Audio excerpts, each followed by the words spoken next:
Sebelum melihat video ini, jangan lupa untuk like, comment, and subscribe. Terima kasih.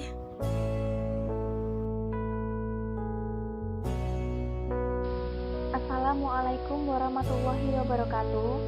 Kami dari kelompok 3 kelas DBS 5E akan mempresentasikan mengenai manajemen resiko hukum bank syariah. Sebelum memasuki materi, saya akan memperkenalkan anggota kelompok 3. Yang pertama, saya sendiri, Cindy Ayu Permadani. Yang kedua, Dinar Amaranila. Yang ketiga, Galuh Resi Aziza. Dan yang keempat, Safa Madani Safitri. Topik yang akan dibahas pada presentasi kali ini adalah dasar hukum manajemen risiko, definisi risiko hukum, dan penerapan risiko hukum. Yang pertama, dasar hukum manajemen risiko. Risiko menurut pandangan Islam, firman Allah dalam surat Al-Hasyr ayat 18 mengatakan, "Hai orang-orang yang beriman, bertakwalah kepada Allah dan hendaklah setiap diri memperhatikan apa yang telah diperbuatnya untuk hari esok atau akhirat. Dan bertakwalah kepada Allah, sesungguhnya Allah Maha mengetahui apa yang kamu kerjakan." Hal ini berarti setiap manusia memperhatikan yang telah diperbuat dengan melakukan pengawasan untuk hari esok. Kegiatan ini mencakup perencanaan, pengorganisasian, mengarahkan, dan melaksanakan. Setelah melakukan langkah manajemen terhadap kemungkinan resiko yang dihadapi dengan melakukannya sungguh-sungguh, maka manusia hendaknya berharap dan bertawakal kepada Allah seperti perintahnya dalam surat Al-Isra ayat 5 yang berbunyi, "Maka apabila datang saat hukuman bagi kejahatan pertama dari kedua kejahatan itu, kami datangkan kepadamu hamba-hamba kami yang mempunyai kekuatan yang besar.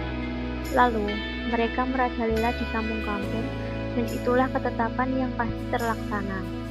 Setiap orang yang meminjam sesuatu kepada orang lain, berarti peminjam memiliki hutang kepada yang berpiutang. Setiap hutang adalah wajib dibayar, maka berdosalah orang yang tidak mau membayar hutangnya. Bahkan melalaikan pembayaran hutang juga termasuk aniaya. Perbuatan aniaya adalah salah satu perbuatan dosa." Dalam bukunya Hendy Subandi yang berjudul Fikih Muamalah yang membahas ekonomi Islam menjelaskan tentang langkah-langkah penyelesaian seseorang yang berhutang dan tidak mampu membayarnya. Diberi penundaan waktu pembayaran atau perpanjangan waktu peminjaman apabila dalam perpanjangan waktu tidak mampu melunasi, maka maafkanlah dia dan anggap saja hutang itu sebagai sedekah. Hal itu akan lebih baik bagi yang meminjamkan, seperti yang dijelaskan dalam firman Allah surat Al-Baqarah ayat 280 yang berbunyi, "Dan jika orang yang berhutang itu dalam kesukaran, maka berilah tangguh sampai dia berkelapangan, dan menyedekahkan sebagian atau semua hutang itu lebih baik bagimu jika kamu mengetahui."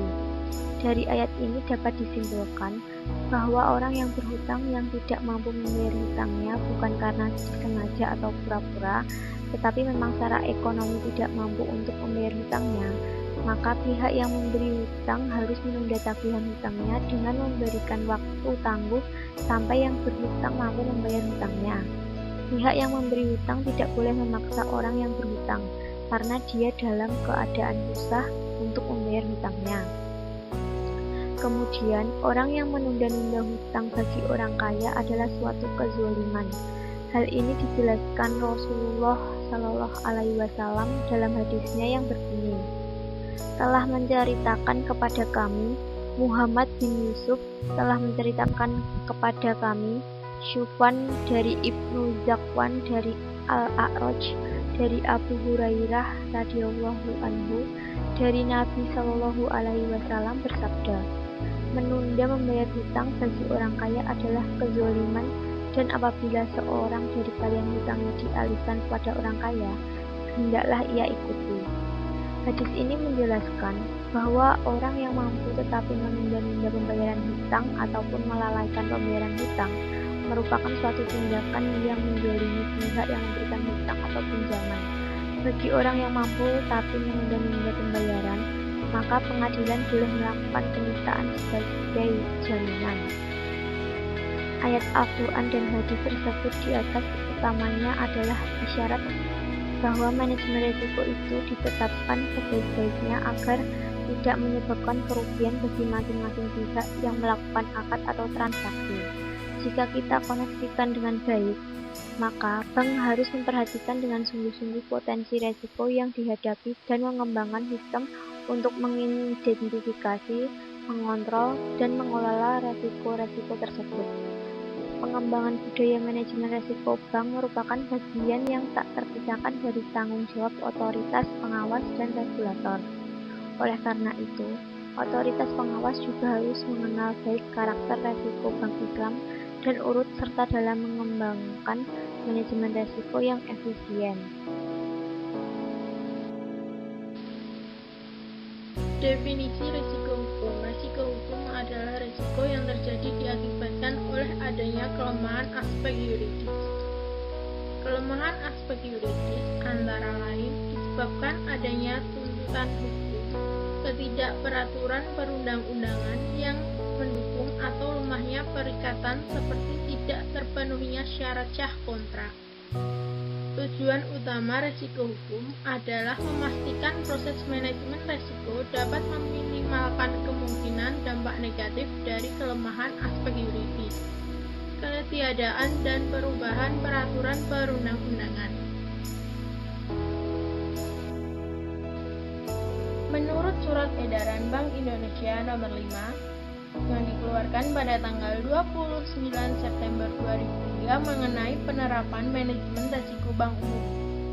Setiap bank diwajibkan menerapkan risiko hukum dalam setiap kegiatan perbankan yang dilaksanakan. Dalam surat edaran tersebut juga diatur setiap bank harus pertama, memiliki kebijakan pengendalian risiko hukum secara tertulis yang disesuaikan dengan strategi usaha bank. Yang kedua, bank harus memiliki satuan kerja atau kelompok petugas yang berfungsi sebagai legal watch untuk menganalisis dan memberikan advice hukum kepada seluruh pegawai pada setiap jenjang organisasi. Hal-hal yang harus diperhatikan dalam upaya menghindari terjadinya risiko hukum meliputi 1. Keharusan memiliki kebijakan dan prosedur secara tertulis. 2. Keharusan melaksanakan prosedur analisis aspek hukum terhadap produk dan aktivitas baru. Yang ketiga, keharusan memiliki satuan kerja yang berfungsi sebagai legal watch tidak saja terhadap hukum positif, tapi juga terhadap fatwa DSN dan ketentuan-ketentuan lainnya berdasarkan prinsip syariah. Yang keempat, keharusan menilai dampak perubahan ketentuan atau peraturan terhadap resiko hukum. Yang kelima, keharusan untuk menetapkan sanksi secara konsisten.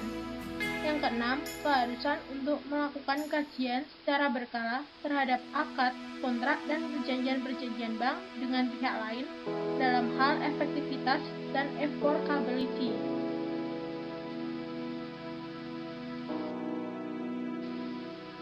Topik yang terakhir yaitu penerapan risiko hukum.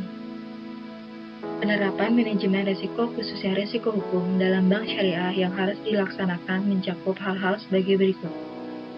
Yang pertama, pengawasan aktif Dewan Komisaris, Direksi, dan DPS dalam pengawasan ketiga dewan tersebut harus juga memahami risiko hukum yang dihadapi dan memberikan arahan yang jelas. Hal-hal yang harus diperhatikan dalam pelaksanaannya adalah sebagai berikut. Yang pertama, kewenangan dan tanggung jawab Dewan Komisaris dan DPS. Jadi, direksi harus menetapkan mekanisme komunikasi yang efektif serta melibatkan pejabat dan karyawan bank syariah atas permasalahan yang dihadapi dengan bagian hukum atau satuan kerja yang terkait risiko hukum agar dapat segera dicegah dan dikendalikan. Yang berikutnya, Dewan Komisaris dan Direksi wajib menerapkan tata kelola untuk membentuk, mengeksekusi, serta menginterpretasikan peraturan perundang-undangan dan ketentuan internal. Sistem penerapan tersebut biasa disebut legal governance. Yang berikutnya, direksi wajib memastikan adanya legal competencies agar seluruh hal yang diatur perundang-undangan baik tingkat nasional maupun internasional dapat diimplementasikan dengan baik oleh Bank Syariah. Berikutnya, direksi wajib memastikan adanya legal konsistensi, yaitu adanya keselarasan antara kegiatan atau aktivitas usaha yang dilakukan dengan ketentuan serta peraturan yang berlaku dan tidak menimbulkan ambiguitas dalam suatu perjanjian yang dibuat oleh Bank Syariah. Berikutnya, DPS harus melakukan evaluasi atau kajian ulang dalam kebijakan manajemen risiko. Dan yang terakhir, DPS harus dapat mengevaluasi pertanggungjawaban direksi atas pelaksanaan kebijakan manajemen risiko hukum terkait dengan pemenuhan prinsip syariah. Yang kedua yaitu ada sumber daya insani. Bank Syariah harus menerapkan sanksi secara konsisten kepada pejabat dan pegawai yang terbukti melakukan penyimpangan dan pelanggaran terhadap ketentuan eksternal dan internal serta kode etik internal Bank Syariah. Yang ketiga, atau yang terakhir yaitu organisasi manajemen risiko hukum. Bank Syariah harus memiliki satuan kerja yang berperan sebagai legal watch. Bank Syariah juga wajib memiliki satuan kerja atau fungsi independen yang menilai dan memantau secara kontinu implementasi manajemen risiko untuk risiko hukum. Dan satuan kerja atau fungsi yang membawahi bidang hukum dan satuan kerja operasional harus secara bersama-sama menilai dampak perubahan ketentuan atau peraturan tertentu terhadap eksposur risiko hukum. Yang kedua yaitu kebijakan, prosedur, dan penetapan limit.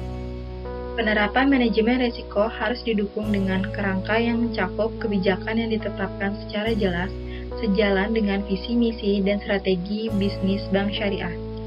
Selain itu, penerapan kebijakan dan prosedur manajemen risiko yang dimiliki bank harus didukung oleh kecukupan permodalan dan kualitas SDI atau sumber daya insani. Nah, penerapan dalam pelaksanaan kebijakan, prosedur, dan limit pada risiko hukum itu ada 3. Yang pertama, strategi manajemen risiko, yaitu bagian integral yang tidak terpisahkan dari strategi manajemen risiko Bank Syariah secara keseluruhan. Yang kedua, tingkat risiko yang akan diambil dan toleransi risiko untuk risiko hukum mengacu pada cakupan penerapan secara umum yang telah ditetapkan. Dan yang ketiga, kebijakan, prosedur, dan penetapan risiko, yaitu bank harus memiliki dan melaksanakan prosedur analisis aspek hukum terhadap produk dan aktiva baru, harus melakukan pemutakhiran kebijakan dan prosedur pengendalian risiko hukum secara berkala, sesuai dengan perkembangan eksternal dan internal Bank Syariah, seperti perubahan ketentuan dan perundang-undangan yang berlaku.